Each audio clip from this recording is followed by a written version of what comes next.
Greetings, ladies and gentlemen, citizens of Easton. Welcome to EFF Presents. This is the weekly cable show performed by the Easton Film Festival staff. As we like to say every week, we are sponsored by the Northeastern Savings Bank, who has graciously provided the award money for the last 2 years, and certainly we thank them once again for their generosity there. EFF Presents is a cable show that's on twice a week, Mondays and Tuesdays at 7 o'clock. And in our program, we try to have some interviews, certainly of the entrants of the previous film festival, as well as interviewing residents of Easton who are involved in film production in some way. The idea being to broaden our interest in the town of Easton, the interest in what we do in the town of Easton, and try to provide regular contact with people of all ages in Easton who may be interested in making films. Just to go over quickly some of the other features of our Easton Film Festival, on every other Friday at Andrew's Bakery, which is located across from the Stonehill Gate on Route 123, we have a foreign film series. In the cable show, we will review the foreign films that are coming up at Andrew's Bakery. For example, next Friday, a week from this Friday, will be the German film Run Lola Run, which is an excellent film, and you'll see the reviews here. You'll also see the review in the Easton Journal the week of the production, the week of the showing, rather, at Andrew's Bakery, so be sure to check then. And after that, in the following 2 weeks at Andrew's Bakery, we'll be showing Amelie, which is a French comedy, and The Closet, which is another French comedy. Both are very upbeat and very good fun, and will provide you an excellent Friday night again at Andrew's Bakery. Our first festival was 2 years ago now with Easton Film Festival 2002. We were very fortunate to get 25 entries. And during the following year, last year, we expanded it to include this cable show, which you're now watching, as well as the Andrew's Bakery presentations of the Foreign Film Festival. I think this year what we're trying to do new is to start some more education programs for the Easton Film Festival, which is to say editing, trying to get people interested in learning new editing systems. The software for the editing is increasingly less expensive. I think for $200 or $300 now you can get a very fine editing board for your PC and the software. Plus you can buy these cameras, these digital movie cameras now for under $500. So stay tuned for more news there, and we'll try to keep you posted about these opportunities to learn more about film editing, and certainly the various organizations in town, such as the NRT and the Children's Museum, which have been very supportive of our efforts, and we hope to be involved with them as well in the future. Tonight, we're very pleased to have with us one of the entrants of the 2003 Film Festival, Rich Hudson. Welcome, Rich. Thank you. Nice to see you here. Rich had an excellent film about the habitat of humanity, and the name was Dream Come True? Yes. Dream Come True, and was certainly impressed the judges in the festival. Rich, let's talk about you and filmmaking. Is this your first effort you've done in making films? I actually in college went to the University of Texas in Austin and studied film there and became hooked quite a bit, strayed a little and got into still photography, and I currently own a photography studio in town. That's right, on Route 138, Hudson Photography? Yes. And you're a member of the Lions Club? Sure as am. I know. Yeah. As I know well. When you were in college at the University of Texas, what kind of productions did you do there? We did went through the program starting with just the basic black and white, and worked, I think it was more professional film cameras, 16 millimeter, and quite expensive, as you can imagine. Yeah, I can recall when I did my 16 millimeter work, it was a whole different world economically from the tape shows. And we went on. I actually paired up with a couple students, and we won a regional Student Academy Award. Mm-hmm. And for your film, obviously. For our film, yes. Yeah. What was the name of that film? Do you recall? It was A Plan for Living. It was kind of a spoof of the educational films you might have seen in the 50s, 60s, that you'd really have to sit there as a grade school student. You'd be bored to tears, and we kind of made a play on what that was like, and did a spoof of that type of film. So that was your final, or in your previous life, so to speak, that was your last effort you've made, and then you started in. I think, didn't you tell me you've done some recently? Yeah, I did. Actually, I was approached by the Children's Museum about 3 years ago to do one for them. They were recognizing people in town, in area towns, who had made a significant achievements. And I did one for them, and did other documentary type shows, one for the Leukemia Society. One was for the Children's Museum, I believe I Yes. saw. So tell me about that. How did you do that? We, it was written by Paula Peterson, and she had me go out and interview 4 different recipients. And I got the footage together and brought it back, and I did have help at that time here, and as far as the editing goes, and made a production, and it was shown at the awards banquet. So was this linear or non-linear? Did you use down here the system? Oh, all linear. Linear system? Yes. Yeah. One of our challenges in the Easton Film Festival is getting more. We've got a good number of documentaries, but to get some of our adult filmmakers doing dramas, we get a lot of good documentaries. But what's your thought on documentaries versus live dramas? Well, the beauty of a documentary is, when you're approached, as I've been, by organizations, they're looking for a fundraiser, they're looking for educational type shows. It's very easy to get volunteers. Everybody wants to jump on board. I think it's a little more difficult when you're doing a drama, because you need a much more technical crew. I've been able to draw on footage that was shot by Channel 7, Channel 5, and they've just asked me to edit it together.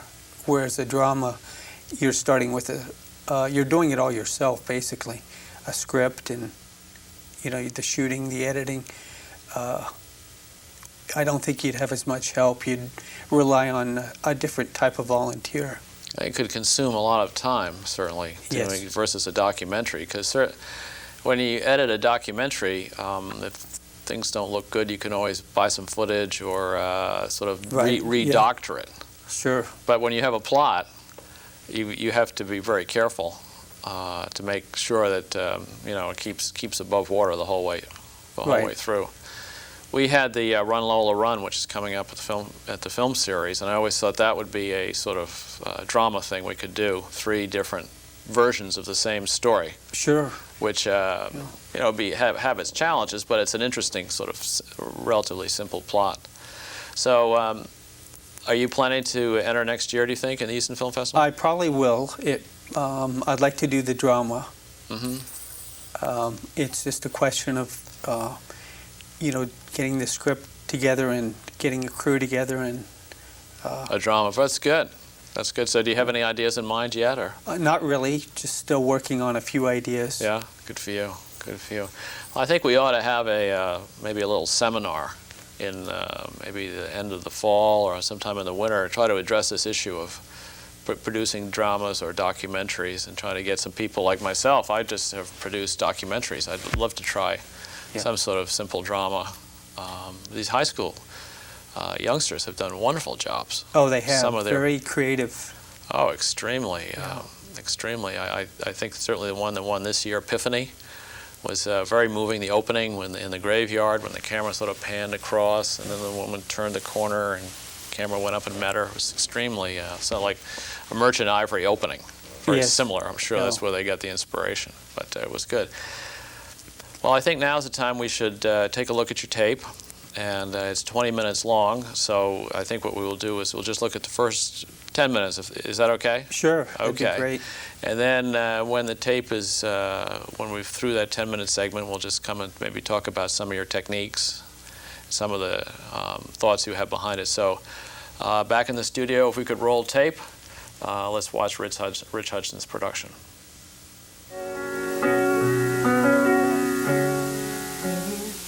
It's rare when you can do something that is absolutely, positively, truly a wonderful, charitable thing like what Habitat does. It's rare that you have that chance, and so it was an easy decision that morning in my office, certainly. And I got involved because I have always admired the goals of the organization, and when I met the people who were working on it locally and regionally, I developed a deep desire to be part of a team of dedicated people such as this. I've been involved with Habitat all the way through college, and I jumped at the opportunity to get involved here in Easton, especially since it's the town that I live in, and giving back to the community is a wonderful thing. And actually, selfishly, I really enjoy the feeling that I get from volunteering, so I have a couple of reasons for getting involved. My reasons for getting involved are because I believe in giving back to the community in which I live in. I've been in Easton for about 15 years. I've been involved in numerous activities during that time. Well, I've known of Habitat ever since Jimmy Carter, and it's always been very nice to do things for other people. And I've done things like this, not like this, but small things, assisting others in one thing or another. But this one, when I was approached with it, I just couldn't resist it. An opportunity to do something really wonderful like this does not come along all that often. But one of the things that excited me about Habitat when I first got involved was the fact that it was a faith-based organization. And so we have a lot of the people from the faith-based community that are here that are helping, people from the synagogue, many of the churches in town. We have people from the civic and social organizations. We have people from the business community. And that was really what excited me about just everybody being able to interchange and interact together and help one another. Millard Fuller, founder and president of Habitat for Humanity. And so that's why I think that we are increasingly getting people coming forward saying, I want to be a part of making this happen. I want to be a part of building modest but good and solid houses so that all families will have a good place to go to at night. This is the story of how one town and one family worked towards Millard Fuller's dream of providing decent, affordable housing for everyone.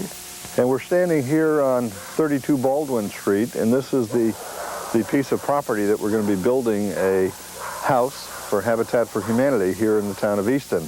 We'll be doing this totally 100% through volunteer effort. The whole thing is just an image. You're imagining a house, you're imagining a family, you're imagining, pounding nails, and you're imagining this incredible day when this family will receive a Bible and the keys to their house. And keep imagining that, because that vision should really motivate you through. Before any nails could be pounded, money had to be raised. And this is your standard telethon. We're going to be making calls to residents of the town to solicit your support for this project and your donations. We're looking for volunteers to make these calls. Once we pick a family, that family will be involved in the project. They'll be here, they'll be helping in every which way they can. They will be required to put in as many as 500 sweat equity hours into the project. It even includes things like writing thank you notes, keeping track of your time, and children's grades in school, A's and B's are worth, hours. When families put effort into the creation of their home, they create a very real and practical sense of ownership of the home. Ara Mahoney coordinated the volunteers vital to getting the day-to-day construction completed. We're on our 5th work day here, and it's going along pretty well. We're getting got the outer walls on already. At this point, we're doing really well. Volunteer scheduling is going great. Korean Church of Boston in today. They've got 8 to 10 members here, along with a bunch of individuals and our experienced help for the day. The site's coming along quite nicely. At this point, we're a little ahead of schedule.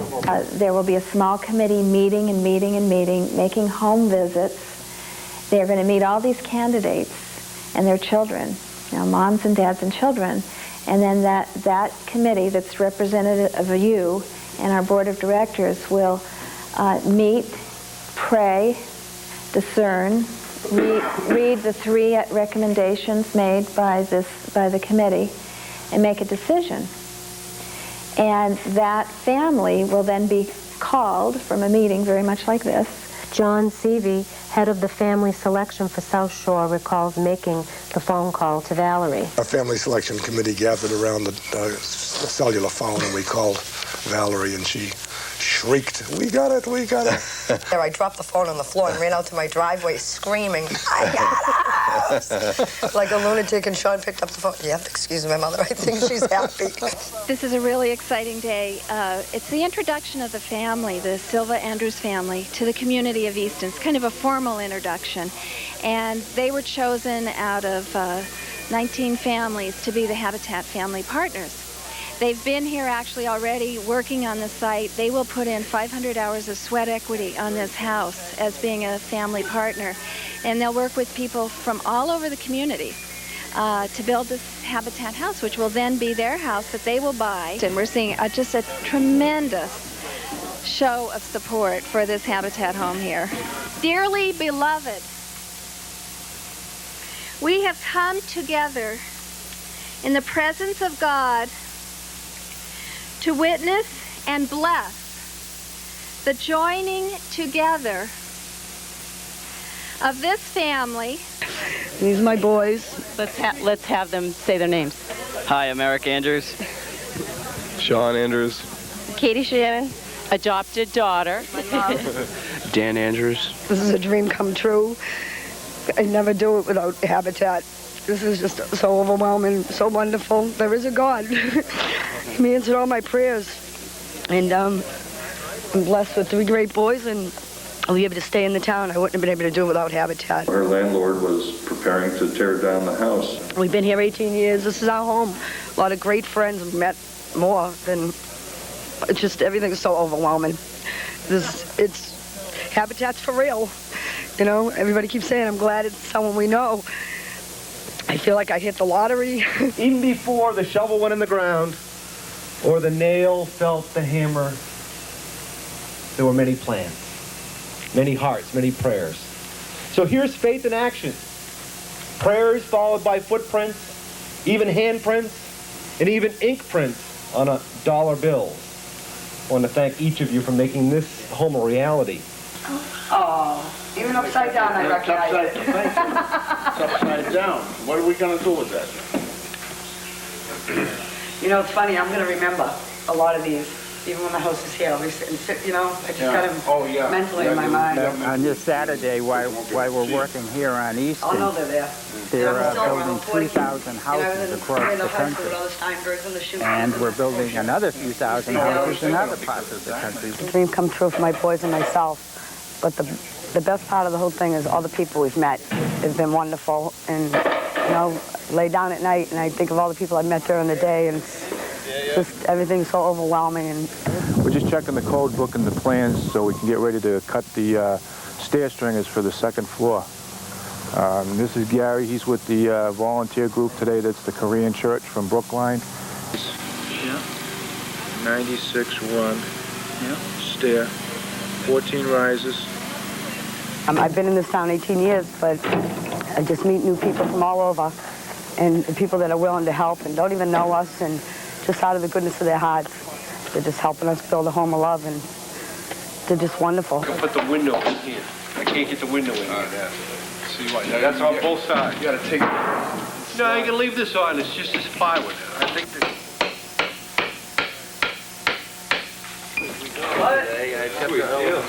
What's your favorite part of building so far? Building, I worked on the side part of the roof. That's part of it, learning different trades, siding, roofing, you know, just building shelves to organize. They're just pretty much doing the outside now. They're starting to do the closets upstairs, and it's just coming along so fast. It's great. All the volunteers, they're great. Again, we're here at the Easton Film Festival Presents, interviewing filmmaker Rich Hudson. I'm Bill Ames, and we've just seen the Dream Come True, produced by Rich for the recently Easton Film Festival. So Rich, we'll finish up the thought that you were on there for a second. Well, the recipient of the Home for Habitat, Valerie, was just a wonderful woman, a wonderful person, and certainly well-deserved to receive it. And during the production, of course, I started probably months before anyone was chosen, so I really didn't know who would be the recipient. I thought at first I would do just a story about Habitat, and then it became clear that I could do more of a story about Valerie than just about Habitat, and tied the two together, and she actually became involved in the production of the film. Let's back up if we could. What is Habitat for Humanity for those of us who are not as familiar as we should be? Yeah, it's a nonprofit organization founded by Millard Fuller, who believes that all families deserve a decent, affordable home to live, and they rely on local communities and volunteers to build homes. Millard Fuller. Now, was he a local fellow or? No, I believe he is out of Georgia. So Georgia but makes me think. It's an international. Okay. So this makes you think of Jimmy Carter. Is this a thing that Jimmy Carter was so involved with? Yes, absolutely. Everybody associates Jimmy Carter with Habitat, and. Right. So what is the concept behind Habitat? Just to provide a decent home for needy people. Now, was Jimmy Carter being paid for his activities when he was doing it? So there's an aspect of volunteerism in the actual construction of these homes? Yes. They rely on volunteers to do all of the work. Okay, so this includes obviously carpenters and plumbers, and they don't pay any money at all for these There might be a works? couple people, such as a site supervisor or construction manager, that do receive a nominal fee, but I'm not really qualified to get into. But do they purchase the land too, or? Yes, well, they rely on the town to donate land. For instance, Easton has donated the lot that Valerie built on, and the helpers, and there's another one in progress. Mm-hmm. In Easton? In Easton, That's yes. on Electric Avenue? Yes, on Electric Avenue. That's right where the other one was, too. Where's the current house, I guess I should ask? No, the current house is by the nursing, I'm trying to think, the elderly housing. Okay, I know what that is. So let's get back to the filmmaking part of this project. So you originally, first you were going to do it on the Habitat for Humanity, and then you changed your strategy. Tell us about that. Once I found out who the recipient was and met her, it became clear that I could really tell a story about a family instead of just about Habitat. So now who's Valerie as the family? Well, Valerie is the mother, and she has 3 boys. Okay, so tell us a little bit about them. Well, they all teenagers.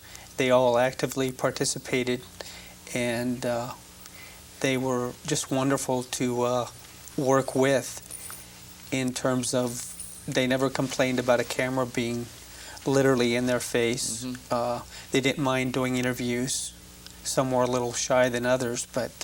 Now, did you have to rehearse them at all, or did they pretty much run with it? No, it was all pretty much just record things as they happened. Mm-hmm. So let's talk about the equipment you used. Let's say the camera. What kind of a camera did you have? I just used the equipment that's available here that any volunteer can use. Really? So these are what kind of cameras did they have? Were these DVDs or DVs, or are they the big cassettes? No, the big cassettes. And I would use the SVHS, which is just a more professional version of the home VHS. Okay, so that's the that equipment is available, as you say, to residents of Easton. So you can get, I believe, lighting and sound booms and various other. I'm not sure about the lighting. Lights, I think you. Well, you may be right. Yeah. Not 100% on that. So tell us about the editing. You edited here. Any techniques you used? Was this something, did you try anything new that you hadn't tried before? No, I don't think I tried anything new. Excuse me. Have some water, by all means. Yeah, because I was thinking about also the, speaking of new things, did you have you had no music on there, did you? Or just at the opening and at the end. Just at the opening, at the end. Ann DeSantos wrote a song about habitat. Oh, right. And I used that song at the end to kind of tell the whole story through her song. So we've talked about the cameras. We've talked about the editing. Anything else in terms of, let's say, the shooting ratio? Did you find you had to reshoot different scenes because of the lighting or the sound, or did you get it pretty much? I literally had hours and hours of footage. I could go back and probably do an entirely different show with all of the footage, having shot for a full year. So what editing platform do you plan to use for your production next year, the Easton Film Festival? Well, I'd like to, be pretty much digital. Pretty much digital. So yes. As we know, the cable station here has a digital editing suite, which I don't know if it's used really that much at this point. But what's your assessment of that? Do you think that would be fairly easy to learn? I understand it takes a little bit of training, but I'm sure that anyone could master it, and it does have a lot of advantages. Good. Well, it's been a real pleasure, Rich, having you here. Certainly, I know we all, listeners, all viewers, all enjoyed seeing your film, and only 10 minutes, but we're hoping to have an archive version up at the library. So we hope to get you back maybe in the winter for another production. Sure. Discussion, different techniques of production in our educational point of view. So this is Bill Ames for the Easton Film Festival Committee, standing in today for Craig Whitford, who is our usual host, ably assisted today by Lauren Schwartz on the camera, and our good volunteer Craig Finnegan back in the director's booth. We, of course, thank the Northeastern Savings Bank for the support they've shown for the last 2 years of the Easton Film Festival, and what an important contribution that is to our success. In the following weeks, we will be reviewing some of the films to come up in the Andrews Bakery in the Foreign Film Series, and we will be presenting you a steady stream of Easton residents who have taken the time and energy and spent some money, certainly, to produce their own films and to make them as part of the Easton Film Festival. So this is Bill Ames speaking for the Easton Film Festival Committee. Thanks for watching, and hope to see you soon again at this 7 and 9 o'clock on Mondays and Tuesdays.